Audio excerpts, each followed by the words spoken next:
Hello, ladies and gentlemen, and welcome back to the Elder Scrolls Total War, where Dagoth is in the process of reuniting Morrowind and making it great again. As evidence, see, we're even building a border priest wall. So I did just realize that up here in the north, I do have a diplomat just kind of ready to offer this guy information. Unfortunately, before I did something dumb before I actually started the stream, and I was like, wait a second, is that a diplomat? Let me click on this guy and find out. Unfortunately, I forgot you can only talk to our other armies like once a turn with a diplomat, so I right-clicked on him, open the dialogue, and then quit out because I was like, oh, it is a diplomat, and it didn't even pop into my mind. It's like, oh, that means I can't do that this turn. Well, anyways, in that case, let's just train this guy up a little bit more. Very nice. Oh, did he gain another trait increase? Awesome. He actually gained a trait from that. So this is working as training for our assassin Dagoth Vaynor. Maybe I don't even want this army gone, to be honest. It's not affecting my morale at El Velothi, and it's just like letting my assassin train himself up continuously every turn. So I mean, it's probably more of a help than a hindrance to have that guy there, to be honest. Oh, and here, down here in Pelagiad, here is an example of our priest wall in action, keeping the Imperial dogs out of Morrowind. Oh man, it looks like they tried to send Captain Aminius to reinforce Pelagiad, but our priest wall is having none of it. Look at them all just giving that guy the death stare, all of them at the same time from every angle, just staring him down. That's our priests for you. I wonder how much it would cost to, like, bribe these two units out of existence. Sure, why not? Only 3,000. You know what? Fine. I'll just go ahead and bribe 2 units out of existence because I can. I have the money for it. Let no one ever say that Lord Dagoth Lord of Terror, is stingy with his money. And there's actually another assassin here as well, so I may as well send him up to train at this, you know, yeah, this is our assassin training ground there. Captain Ukatse is the next. I guess this makes sense. Like, we don't really like Argonians, do we? Here in Dagoth Empire. I'm pretty sure we're all about the Dark Elves, for the most part. No. So, this, I guess we're just, like, collecting all of the Argonians at this point in Morrowind, kind of blobbing them up right here into some kind of a rebel army, maybe giving them false hope a la 1984 or something, so they all come together and then just practicing with our assassins on them. That's going to be my official take on that story. That said, right here, the tribes of Blackmarsh are indeed our only allies in the fight against the Tamriel Empire, so they're, you know, they don't like the Imperial dogs either. We might have to at least consider enemy of my enemy as my friend approach to the Argonians at this point in time. I don't personally have any hate for the Argonians until, like, the point where they trounce up into my territory and start killing everyone, but that was because of the Dres. We don't like the Dres either, and they're slaving Argonians. They can we can just unite with the Argonians against the Dres. Actually, do we have a diplomat? I think I would like to do that. I would like to send... I have a bunch of spies. I would like to send a diplomat down there and start up formal talks with the Argonians. Now that I actually come to think about it, maybe we can get some map information at the very least down there as to, like, how far the Dres have spread. Oh, hey, we do have a diplomat right here. Awesome. So we'll just start sending him down in this direction. I'm not sure where the Argonians are exactly. They're somewhere down here. And I've also decided to expand my kind of spy network down there, as you can see. Since I found there was another spy just waiting in Davin's Watch. I might have just trained him, I don't remember. But anyways, I sent him down and expanded my spy network. And now I can see Selphora down there. Another Dres settlement. Are there any generals? That is a captain. Yes, there's a general in that town. So, how about if I still can't assassinate that guy? Let's check. Yeah, only 16% chance. What are my chances with him? 66%.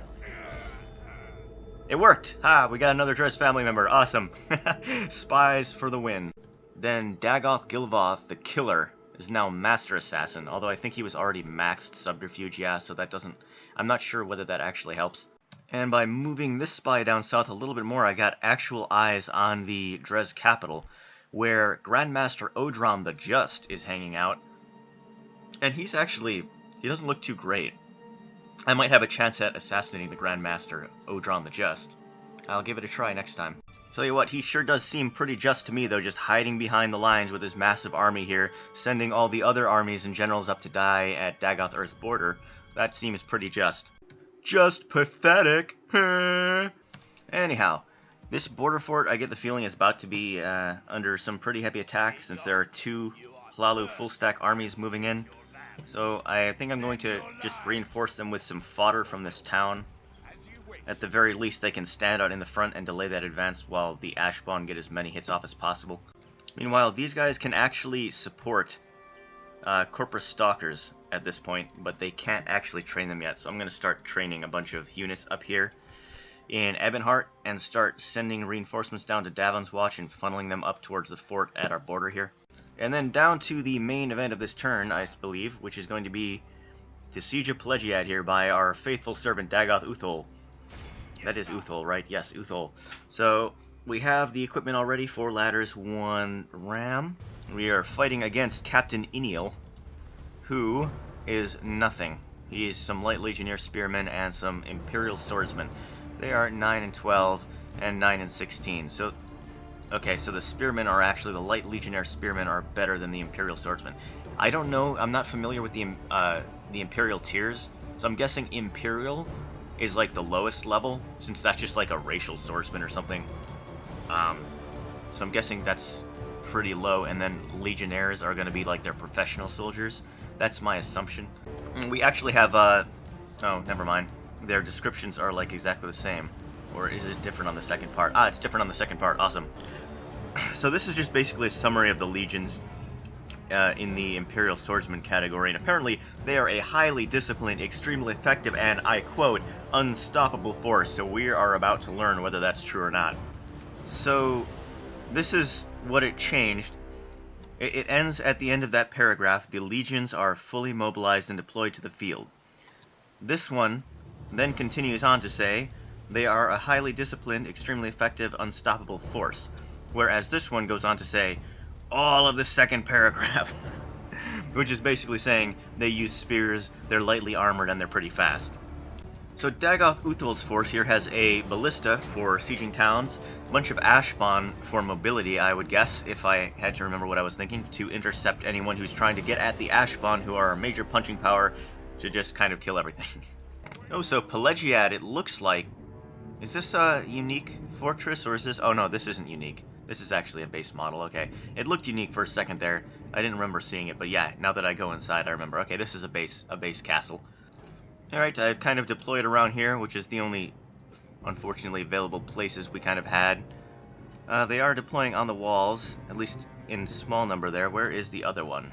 There's one other unit, probably in the square. Yeah, they're in the square.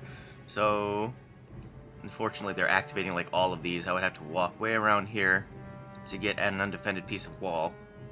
So can these guys actually hit them? I don't need you guys firing.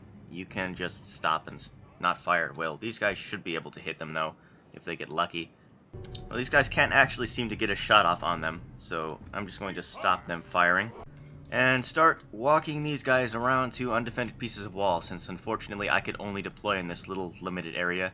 I mean, I could have deployed over on this side, but as you can see, there's just nothing here that you can attack. So, rip. And they've actually decided to follow, it looks like probably that's my biggest force, or it's because my general's there. Well, either way, they've decided to kind of walk down the wall in this direction and leave the gate unguarded. Well, since they are just following those guys over there, I guess I'll take them up on their invitation, why not? Oh, they're actually preparing to fire, it looks like, some of them at least. Or will they actually get a shot off? Well, they fired. One of them did. I'm not sure where. It just kind of disappeared into the morning sky. And then since the gate's about to be ours, I don't really need that battering ram anymore. There's no inner wall, I don't think. Nope. So we can just move them up to the gate and prepare to get inside. Okay, we've taken the walls and now they're coming back to try and take us out. So I guess I can go ahead and attack them with that zombie force. Move these guys around the back somehow. And then kind of flank them on both sides is my plan for the time being. Which force is this? These are the swordsmen. Too bad they're not the spearmen. Yes, they're actually running straight up there along the wall, so I'm not sure whether that's actually to our advantage or not. I guess we'll find out. Anyway, for these guys, I guess I'll move them in this direction and try to get up to this tower and flank around behind that force. Looks like probably a pretty even fight. I can't quite tell. What does it say? Oh, defeat is... Never mind. It's not an even fight at all. According to the game, victory seems certain, even with only one unit. And these guys are about to finish that off. I love this. All the zombies just kind of streaming into that door, clipping into one another. Okay. Finish them off now. with the charge in the back. You can do it. No, don't... attack, not stand there. Okay, let's try it this way. Move to that point on the wall. No? Hello? Well, they're having some issues. Okay, I ordered them to this point on the wall this time, and it's working. Right, at least they can get into range. Maybe then I can order them to attack. Or maybe they'll just start automatically fighting. I'm not really sure how this works. Okay, this seems to be working. Meanwhile, these guys can now go up and attack that undefended point of wall. And they are routing straight into us. They are routing on a wall trying to get through this. I'm not sure that's going to work out. Some of them are actually escaping. Interesting. Wow, they're just powering straight around the sides. They're just letting them escape. Okay, everyone, please go after these guys. Please.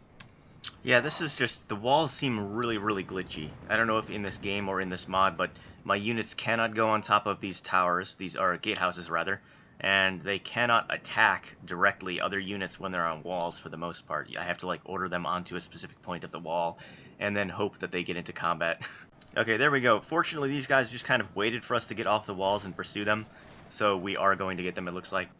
They're just kind of politely letting us surround them again, as per usual with this last unit on the square. And we are just about ready. Almost there. Alright, there we go. They're starting to move, and they're actually moving into a surround for us, even further. So that's great. I'm not sure why they're doing that exactly, but I will take that. Kind of a little bit of charity from them. And kind of the last stand, these are the spearmen. As it turns out, defeat seems certain. Not quite so unstoppable, it seems, in the end. This is kind of a nice aesthetic to just watch this fight, as it's kind of the stereotypical Imperial Legionnaires versus the zombies of Dagoth.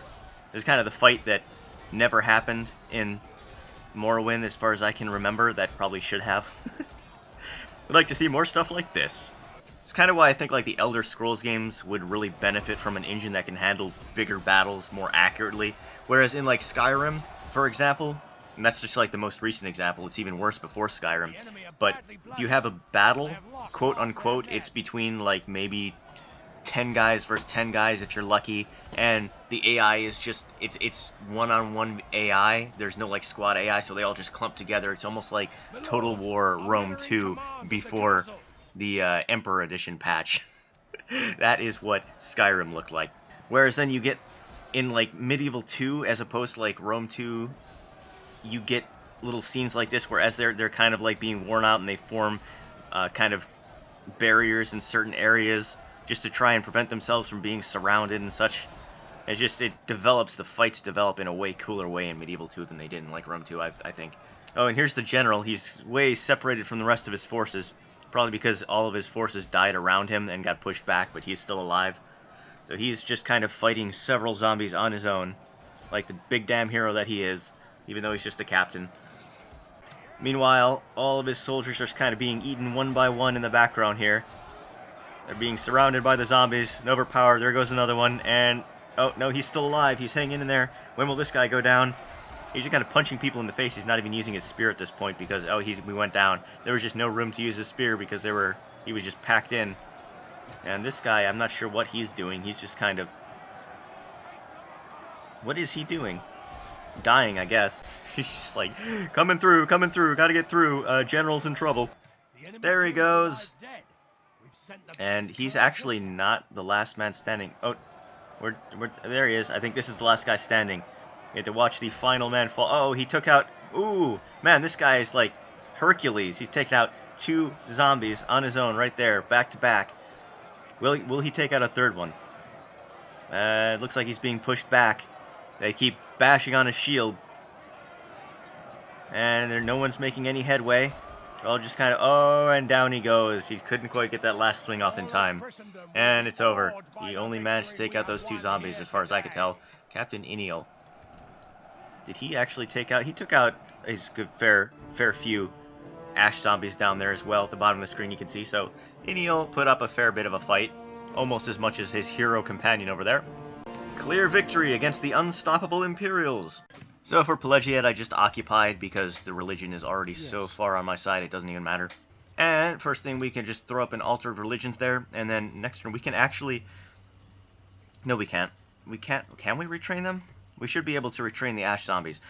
No more units of this type available for training, though, so we can't actually do that yet. No, the Tamriel Empire doesn't like me. Boo fucking who? And Dagoth Uthful becomes more dreadful with winning first. Let's see what he looks like now. He looks like he was chivalric before, which was, we can't be having that. So this is good. We're gonna get some dread in there. So at this point, I think I move some of these troops up to try and regroup with Pelagiad. Maybe some reinforcements from here as well. Why not? Along with, I guess, this Dagoth Aranus. He will go up as well with a couple more soldiers to join the force that's going to end up assaulting Seydanine. And they're going to... Oh, you can't actually get over the river there. Rip. Well, they're going to go and regroup in Pelagiad, I suppose, and then attack Seydanine. So I feel like Tel Bernora being against us entirely here has maybe something to do with the religion being 0% cult of Dagoth So I think I want to move a couple of priests, maybe 3 or 4 priests over to this island to kind of convert that real quick. So the enemies did not actually do anything on that turn, which is kind of surprising. I figured these guys would attack that fort, but I guess not for the time being. Maybe they're biding their time, just waiting at their border. Are they... they're not allied with the Dres, are they? That would be why. We have a little sliver of a Dres border right there that's holding them back, perhaps. Yeah, they're not actually allied with the Dres, so that would be why. Interesting. So they don't have... I think this is telling me that they do not have a military access agreement, which probably means they'll be sending some diplomats over there at any point to try and secure that. Or they can just go ahead and declare war on the Dres. That would work for me as well. And the Kingdom of Valenwood has now declared war with the Tamriel Empire as well. So the Tamriel Empire, that's good news, because previously both of their enemies, us and the Argonians, were both on this side of the world, so they would have been able to concentrate their full force over here. Now they're going to have to kind of concentrate or split their forces between the east and the west. Because for those who don't know Elder Scrolls, where everything is, the Kingdom of Valenwood is to the southwest of Tamriel Empire, and the Tamriel Empire is right there in the center, obviously. For construction, Hlawad goes with a town hall, East Felmus with council chambers, Praloris with an inn, Port Telvanus with a dockyard, because they're way over here in the middle of nowhere, and I don't see anyone attacking them anytime soon. So I think the best I can do with them is to improve their port and make them kind of a trading center. Kind of the same deal with Necrom over here.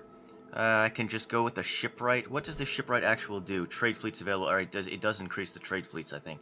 So yeah, I'm going to go with the shipwright over here in Necrom. It'll also increase my navy capacities along this coast. Davin's Watch, I think it's tempting just to keep going with military structures, but I think I got to start getting the Altar of Dreams up and going here. The religious buildings are kind of important since they're on the border, and I'd like to, since I plan on kind of maintaining this border potentially for a little while, I kind of want to start keeping this religion on my side and spreading religion into these ports. Specifically, I want to solidify the region in these areas with structures so that I can send my kind of priest wall army into these territories and start converting them. Same thing with the Taldaic Fortress, exact same strategy. Let's go with the Altar of Dreams. And Pelagiad can only build one thing. So a ton of retinue expansions this turn. Or faction announcements, I guess, but also retinue expansions. Dagoth Muthiz feels respected, awesome, as he should. He is kind of Dagoth's most trusted general at this point. Dagoth Endus, chivalrous in rule, +3 chivalry, +1 authority. I think that's a decrease. Yeah, that's just like it happens every turn, this chivalrous in rule thing. Retinue expands. Dagoth Velos gets a guard dog. More Dagoth mascots over here in the territory of Morrowind. Dagoth Velos again, overseer. +1 discount of construction costs, +1 to farming output, so Dagoth Garrus. Which one is Garrus again? Where was he at? Is Garrus the guy who was feeling unrespected, who now needs to take this army and lead the march? I'm pretty sure that was him. No wonder he feels not respected. I can't even remember his name, even after one turn. Alright, so Garrus, he's gonna head up to Nisus, unite, I guess, with this army, and then I guess he'll take a bunch of Dreamers and attack these guys, and I don't think we're worried about casualties at this point because I just want to disband those units after that fight anyways. And then Garrus can head up to Alvelothi and fill the role of the governor of that town. So all is going according to plan. Pelagiad forces, there we go. They can get generally in the area of Pelagiad because I misclicked, which is fine. And then next turn they can attack Seydanine. So we got a lot going on up here. We're about to drive all the Imperials out, and I can't see anything that's about to stop us unless Skyrim suddenly decides to declare war and send a massive army up here or something. And there's also some Imperials up here on Solsteam. This is Solsteam, right? Pretty sure that's I'm right about that. And then so I guess kicking them off will be our next goal after kicking them out of here. Also, our priest army is ready to land. There we go. Now they can start converting Tel Bernor to our religion, as they should have been a long time ago.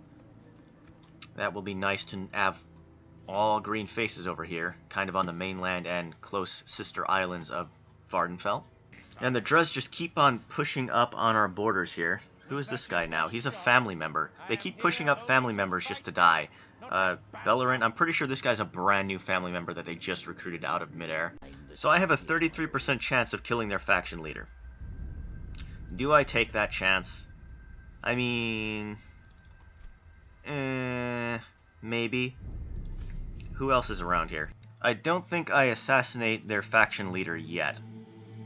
I think I wait until I'm poised to attack Muthnar, and then I assassinate their faction leader, and then I attack Muthnar in the exact same turn, and then hopefully their faction just dies on the spot, and these two cities, Selphora and Thyr, become rebel and easy to take. So I see more Dres down here, which leads me to believe that there are actually more Dres settlements to the south. There are indeed.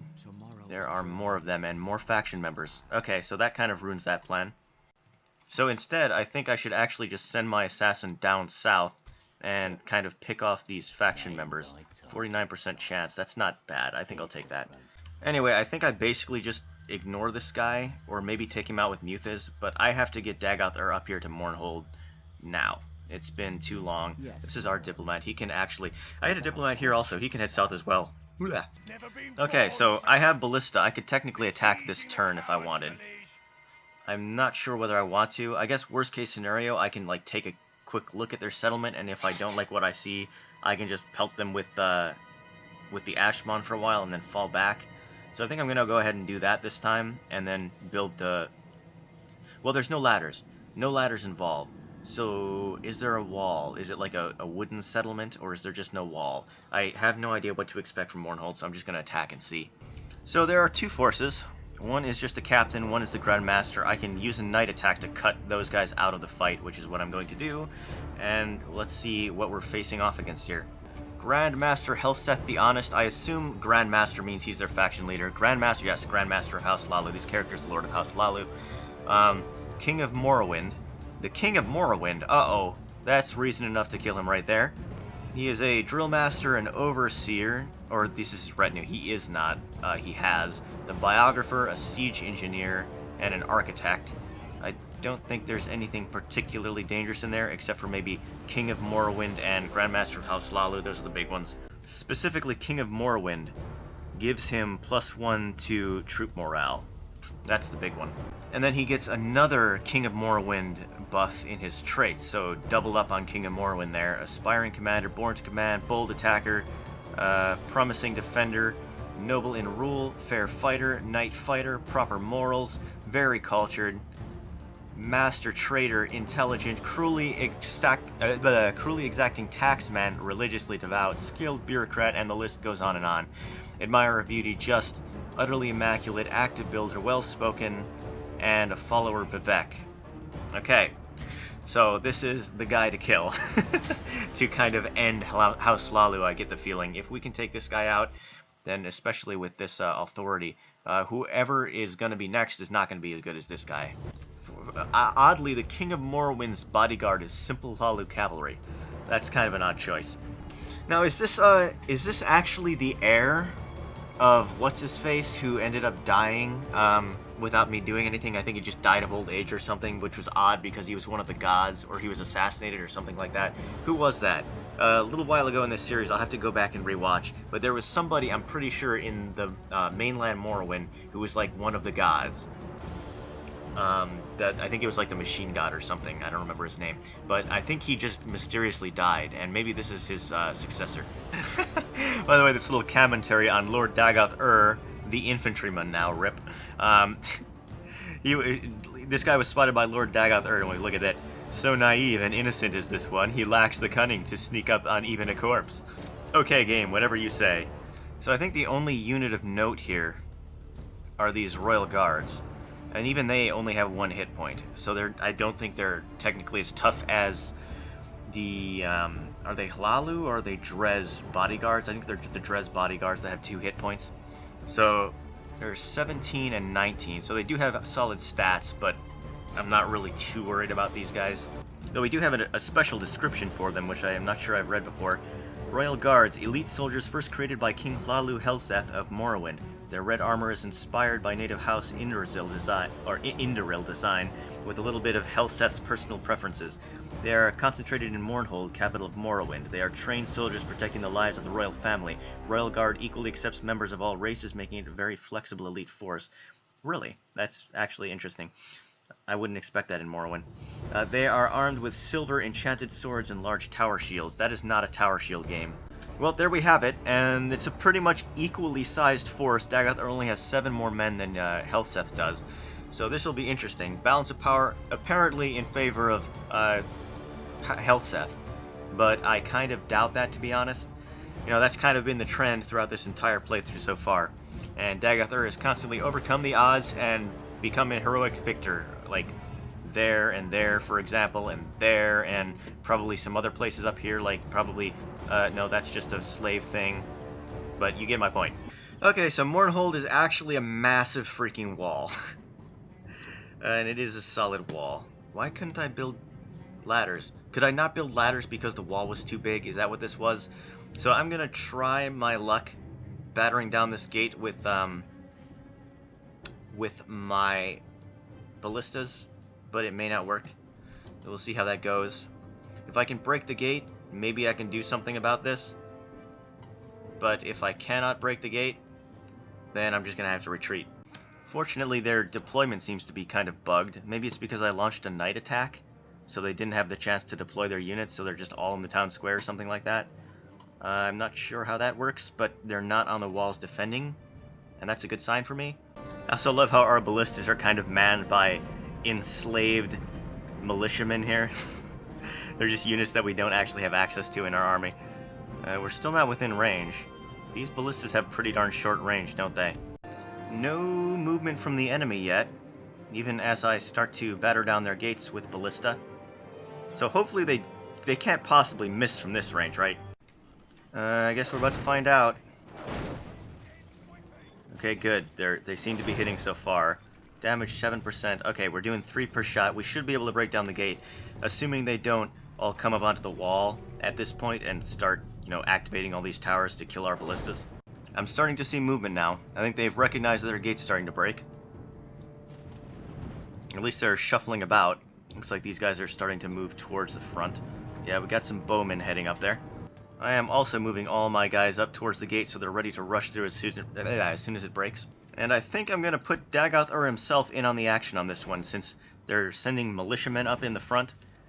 Oh, the Royal Guard is coming up the side here, but I think even they should be no match for Dagoth's personal bodyguard.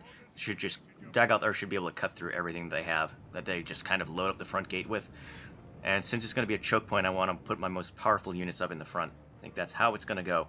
Almost there. And the gate is broken. Now we have to rush through and capture this place before they activate all the towers and kill us all. Meanwhile, I guess I can set these ballistas to start firing on the towers so that they can't attack us, just to be on the safe side. Yeah, they're starting to fire. If they want to fire at those guys, those ballista, that's fine. They're like my most expendable unit. Yeah, the archers are just going straight up onto the walls. So these guys can intercept those. The second unit can go up onto the wall. Dagoth is heading in off the back here. He should go and try and take on these guys as well. So we apparently captured the gateway, but it's still firing on us. That's kind of interesting. Not sure why that's happening.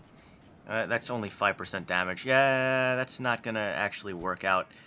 I think I should just, at this point, pull all my units that I don't need away from the walls, especially these guys right here. Don't want them taking damage from the towers. And these guys are going to have to stay in the front line until the ash spawn get a little bit of ways to draw fire from them. And then, can I drop the siege equipment? Is that an option? I think I can just command them to run, and they will. And I don't think they'll take the equipment with them. Well, I just commanded it. No, that's not run away. Withdraw. That's what I want. Or withdraw. Withdraw, just leave the equipment and withdraw for now, please. Yes, awesome. And now on the front line, we are starting to break through, but Dagoth is struggling to get to the front. There he is. Let's send him around this side so he can flank. Okay, there we go. Now he's around the side and he can actually get some of his soldiers at the front line there. Where is Dagoth himself? Ah, there he is on the bottom left of the screen right now. Far bottom left, there he is. I can't use my mouse. So he's in a good spot. He's behind a couple of our soldiers there. Okay, this is going to work out swimmingly, I believe. Meanwhile, on the wall, yep, Dagoth has started routing the ground forces. They're already running away. Now you can cut through these guys, more militiamen. No, these are Hlalu spearmen. They're a little bit tougher, but he should still be able to cut through them easily enough. And then he can go and surround the Royal Guards. How many of them are left? There's only 15 Royal Guards left already. Maybe they're not even as bad as I thought they would be. Now, for all that shooting the towers we're doing, not really that many people died. I think the oil got a bunch of guys up here. I think that's what happened. But over here, from the arrows, what is it? 1, 2, 3, 4, 5, 6, 7, 8 casualties? Maybe 9, 10, 11, like 11 casualties from all these arrow towers. Yep, Dagoth's bodyguard still at 75 men out of 78.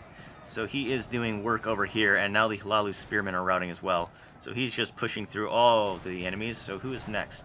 I guess these more Hlalu spearmen, I suppose, are his next target. There are 3 Royal Guards left down there somewhere. There's one of them. If I could take these walls...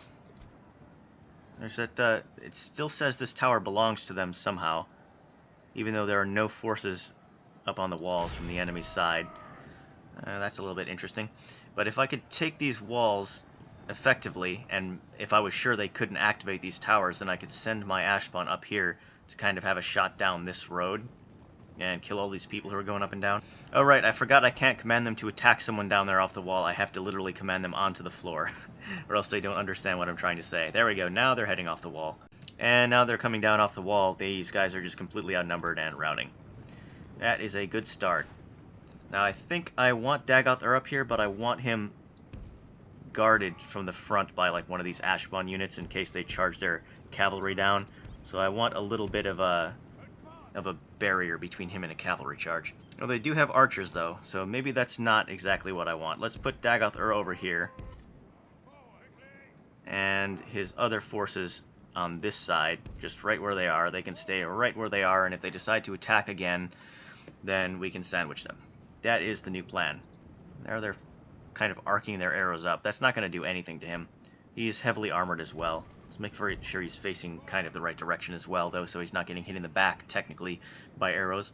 And we've got our ash spawn moving in now, and I've ordered them up onto the wall in this area, where they can then start attacking either the general or the archers, depending on which one I deem to be more of a threat. Looks like they've decided to come up, so let's go ahead and... they've actually sent their archers up. Is that their only unit of archers that they just sent up onto the front lines? I think it actually is. Brilliant. So I guess there's no real reason not to chase them away with my ash spawn heavy swordsman at this point. Then I guess I could also probably just send Dagoth into the fight if I wanted to. But is there really a need to? I'm gonna leave that to the ash spawn for now. Okay, ash spawn are now on the walls. Now I can start targeting those guys in the back rows. Maybe with even this unit I can start targeting that general. There we go. Okay, now this should be a show at this point. Nice. Oh yeah, oh yeah. This is just the perfect position for them. And these guys are just disappearing. Let's go down to their perspective to see what's going on here. Dude, what happened? This was not the order that they should have been given.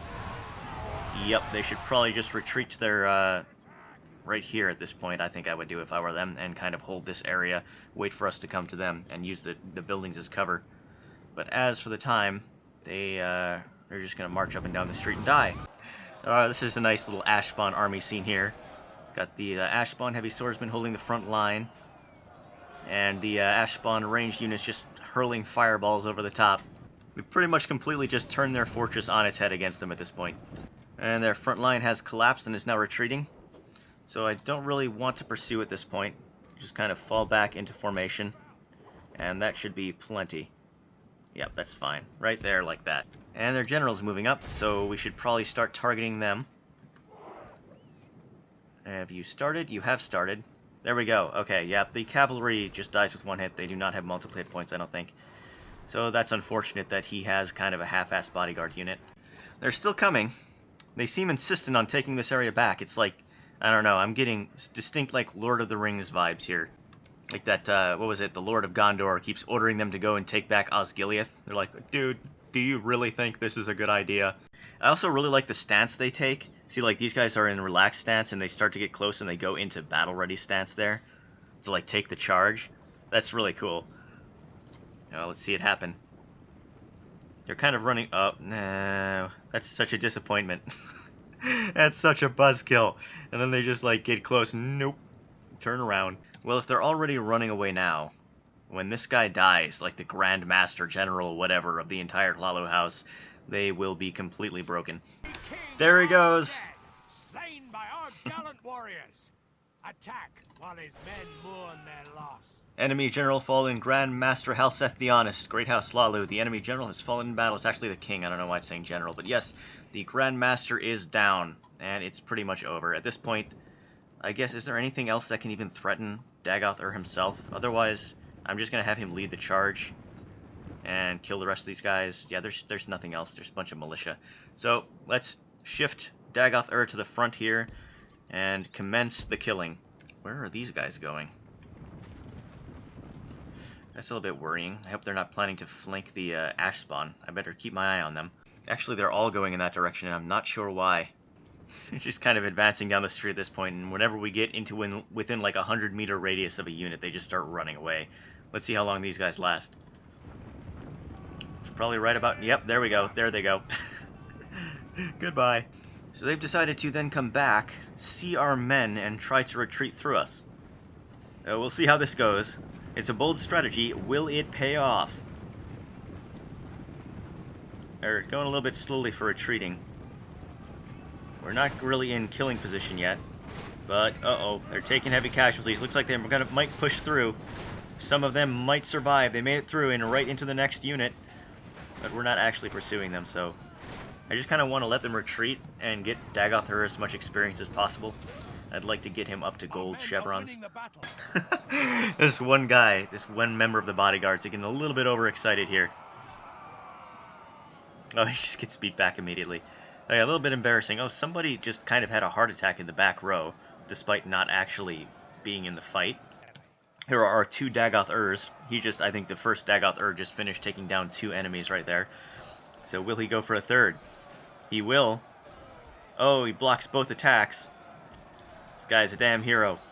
Okay, uh-oh, this guy tries to help Dagoth but he gets kind of distracted by that guy. Uh-oh, this bodyguard takes out the enemy before Dagoth does. That's a little bit embarrassing. Maybe the other guy, I'm going to say the other guy was just too distracted. I'm pretty sure this bodyguard is getting all the kills instead of Dagoth. Oh, there he goes. Oh, he finally got a nice kill animation too. Right, there we go. Okay, that satisfies me. And then this guy got the same animation over there.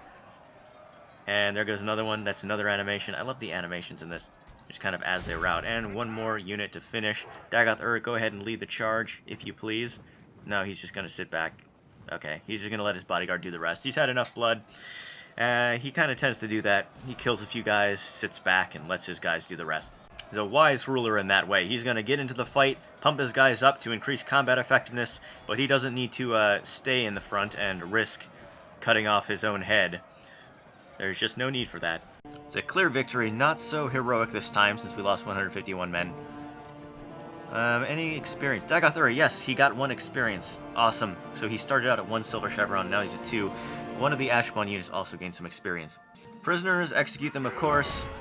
And now Mournhold is ours, and we have just a solid defensive line here now.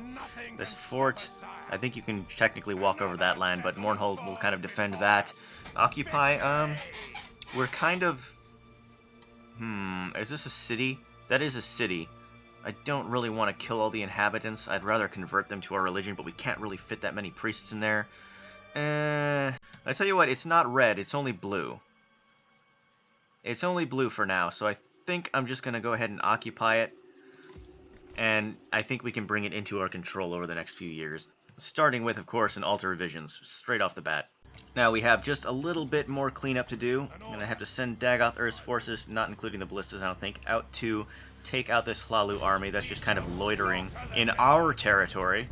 No point in night attack at this point, since there's no reinforcements, unlike last time, and we'll just... What do we got here? They have... it's an okay force. Kind of half and half militia and professional soldiers. So we can just take those guys out pretty easily, I believe. I ended up taking my ballistas with me anyways, somehow. Anyways, standard formation now. Will they attack? They do have a significant number of forces. It looks like they're just going to stand there again and take the beating from the ash spawn. And off they pop. So they ran away after losing just over half their forces, 621 men. Experience gained. Dagoth actually gained 1 experience. Interesting. Wonder how that even happened. Alright, so we've solidified our southern front here, taken Mournhold, and then up on mainland Vvardenfell we've taken Pelagiad and started to organize our forces to drive the Imperials off of the island of Vvardenfell entirely, and I think I'm going to call it there for now. So on the north, our objectives are push the Imperials off of Vvardenfell, and then probably go up and take Solstheim if the situation doesn't change, and on the south, objectives are to solidify this area, start getting some religious spread in this region. We got 79%, 85%. Once we get up to like upward of 90%, we can send the priest army down into this next region and start converting these places as well, and start relying on the religious buildings that we're building up presently in these places to keep this borderlands in check. And we're also sending diplomats. Can you no, you've already moved as far as you can for now. We're sending diplomats down south to kind of start up communication with the Argonians, and sending some spies down here to scout out what's left of the Dres, who they're actually a little bit bigger than I thought they were. And we also have assassins running around, you know, doing a little bit of subterfuge down here, assassinating all the enemy generals, so that's a good thing. And I think that's all for now.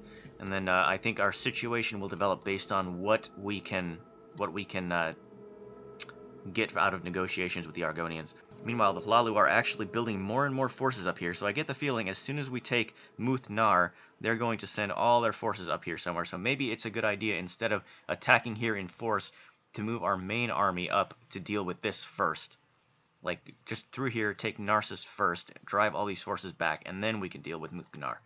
But all that is for the future. I'm going to end it off here. Thanks for watching.